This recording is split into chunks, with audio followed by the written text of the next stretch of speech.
Thank you for tuning in to another Yoast Built video. Today, I'm going to show you the most improper way to stick a motor back together on the DA. This is going to be the basically send dip motor. This is the motor that came out of the car. The only thing I'm going to do is swap the pistons. I'm going to reuse every part that I took out of the motor, and we're going to see what we can do with basically spending no money at all. So I got the DA pushed out the garage a little bit. Lexan windows, you know, the whole 9 yards. You guys have seen it a bunch of times. We got the motor setting over here. We got the trans setting over here. Now let me go get some parts. So now let's take a look at the basically send it build. What we got here, as you can see by the sticker, is an XTD clutch. I went on eBay and purchased all this stuff for a super cheap price. This is a stage 3, I believe, with a 9-pound flywheel XTD, throwout bearing, lineup pilot bearing. These are $120 YCP pistons. These are Delta 272 regrinds. Whiz Parts $15, $20 head gasket. I believe I paid $30 or $40 for the bearings, and then the timing kit with the timing belt, tensioner, and water pump. The P8R head that I had taken to the machine shop. Won't show my phone number, but B20 head, take 40 thousandths off. The block that came out the DA. So alternator staying on the block, water pump, tensioner staying on. Everything worked good before, so it's going to work good again. Transmission, we're not modifying it. Not even going to put an LSD in it. Nothing. Everybody for the Honda Build Challenge is going to build something crazy. I'm going to build something that you guys could build at home for less than, let's say, just in these parts right here, I think I have $500 now all together. Everyone's going to, you know, have stroker cranks and this and nitrous, all that stuff for fun. That's cool. I'll put nitrous on it. I have a direct port Zex kit laying around right there. But I'm going to show you what you can do to a B20 with less than $500 in parts. So to make sure these rings have a good surface to seal to, I went to my local Napa and bought a medium coarse hone. We're just going to clean up the cylinder walls. When I was also there, I bought a piston ring compressor, which we'll need. Here's all the bolts out of the DA motor. There's the V-stack. Like I said, I want to show you what you can do for the cheapest amount of parts. Here's the gaskets, oil pan, everything's going to get reused. I plan on literally still probably being the only one that shows up with an absolute budget build, reusing everything that was on the car. So what I like to do, get my hone, get it on my drill, slide it in the sleeve, literally on slow speed, start honing. Try to hold the drill in the center of the sleeve. You don't need to go too crazy. You don't need to go too fast. And what you want to do, create those nice, clean cylinder walls. This is like the cheapest rebuild you're going to ever see, because I'm reusing everything. But we just want to clean up the walls, make sure it has a good sealing surface for the new rings.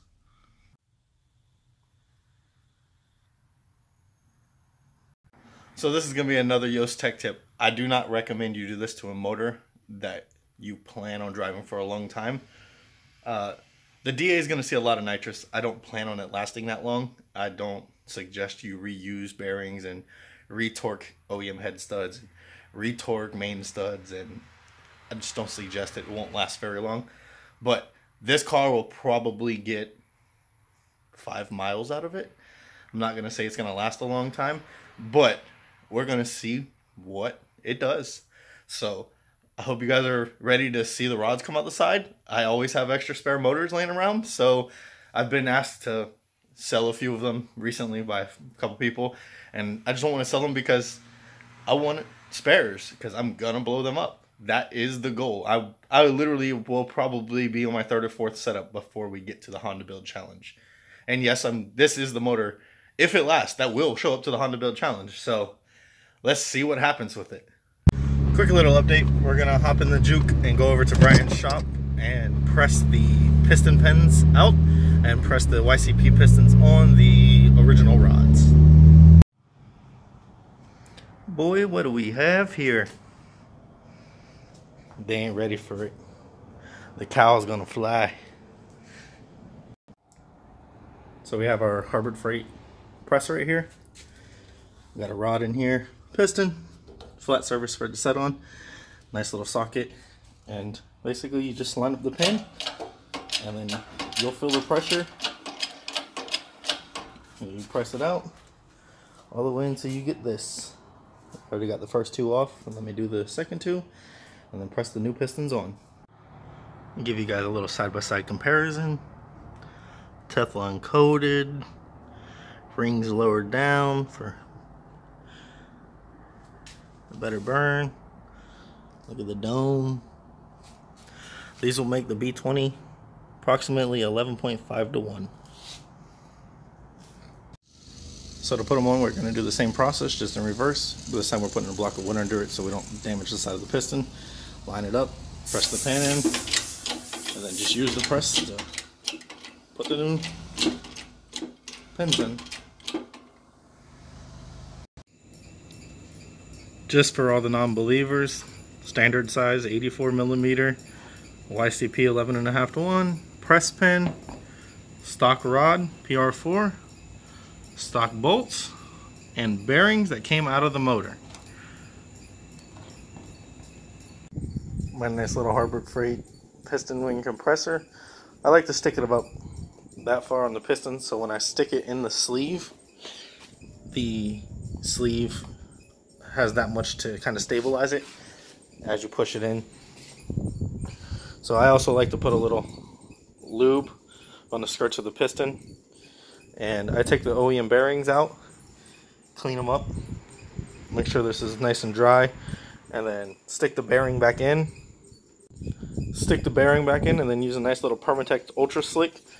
From what I found in playing with mini motors, this is the best. I'm actually kind of out. This is the best lube.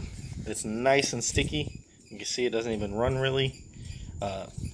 This stuff, we dry started the motor and let it run for like 2 or 3 minutes without even building oil pressure, and it still didn't knock. So that's pretty much the best lube. Take your piston ring compressor tool, slide it in right there, and then just tighten it down until this is completely pressed on the pistons, and you can see that there's no gap at all. Then we could take it over to the block. It's kind of funny to do with one hand. You can see the crank in there. You want to nicely make sure this is on the intake side. The pistons are always marked when they're aftermarket. And slide this in there. Then you go over here and get your handy dandy hammer. And you want to basically tap the piston ring tool to make sure it's even with the block, and then take the wooden hand of your hammer and just nicely tap the piston into the block. Once it's in the block, as long as you have everything straight, tap that down to the bottom, and voila, it's on the crank. And for those of you who have never assembled a motor before, there is these little notches right here which the bearing sets in. You want those notches right here. I don't know if you can see that in the camera very well, but you want those notches to correspond with each other. So they should line up with each other and they hold the bearing in place. So once you do those simple steps, install all 4 pistons and rods in the motor, and then you go on Google and find torque specs. I never untorque the main caps. I didn't even check the bearings in this motor, so I'm not going to retorque them, but I'm going to torque the rods down to about 1 or 2 foot-pounds less than what OEM is, just to leave the motor a little loose because the bearings are used. And like I said, this motor is going to be a send-it motor. I don't recommend, like I said, everything I'm doing to this motor, I do not recommend you do to your own personal daily driver. If it's a race motor, you're throwing it together to blow it up and it's basically free, no problem. Send it, have fun with it, see what you can do, see what power you can make, see how much nitrous you can take. That's what we're going to do. But yeah, I don't recommend doing this to a good motor. So I got my 12mm, which fits the rod caps. Got my torque wrench set. The specs I found online said 23 to 25 foot-pounds for the rod caps. So I'm just going to do it to 25 since they're used bearings. I won't do it a little looser. That's the lowest numbers I've ever heard for a set of rods. So I'm a little hesitant to make those a little looser like I would normally do. But see, we got all of them in there. Now we just got to get to torquing these down. It's kind of hard to do. Just checking them.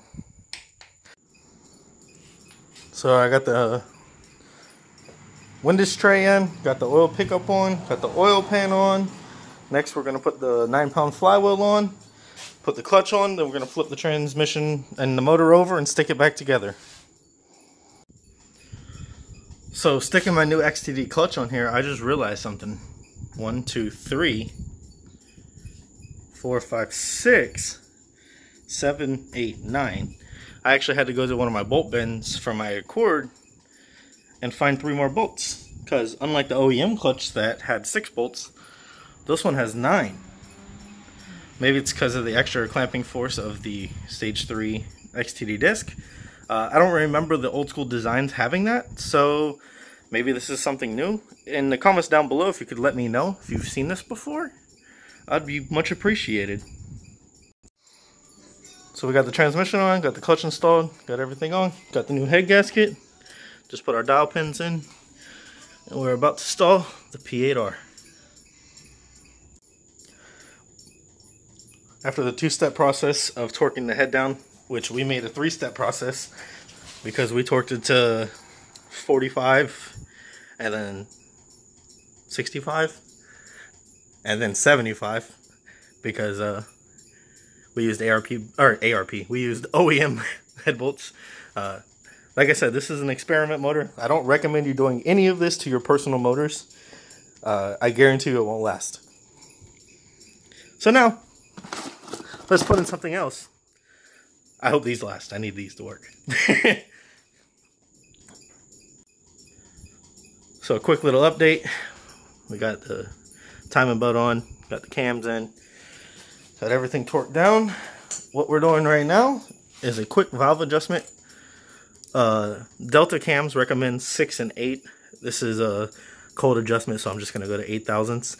If you guys don't know how to adjust valves on a non-VTEC motor, it's very simplistic. All you need is a flathead screwdriver, little shim, and you basically just slide it in and out in between the cam and then adjust the slider until you get it to tight. Then just hold your screwdriver here and then lock down the 12mm nut.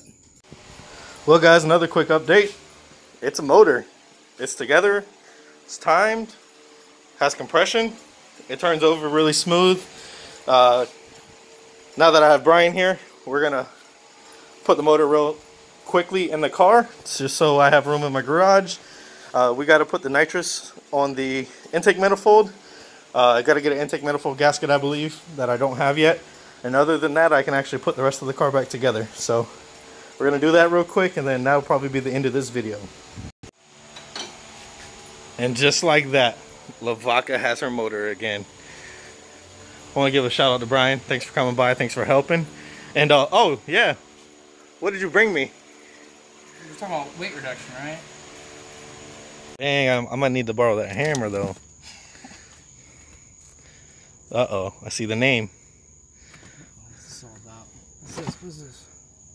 Uh-oh, it even got the pad?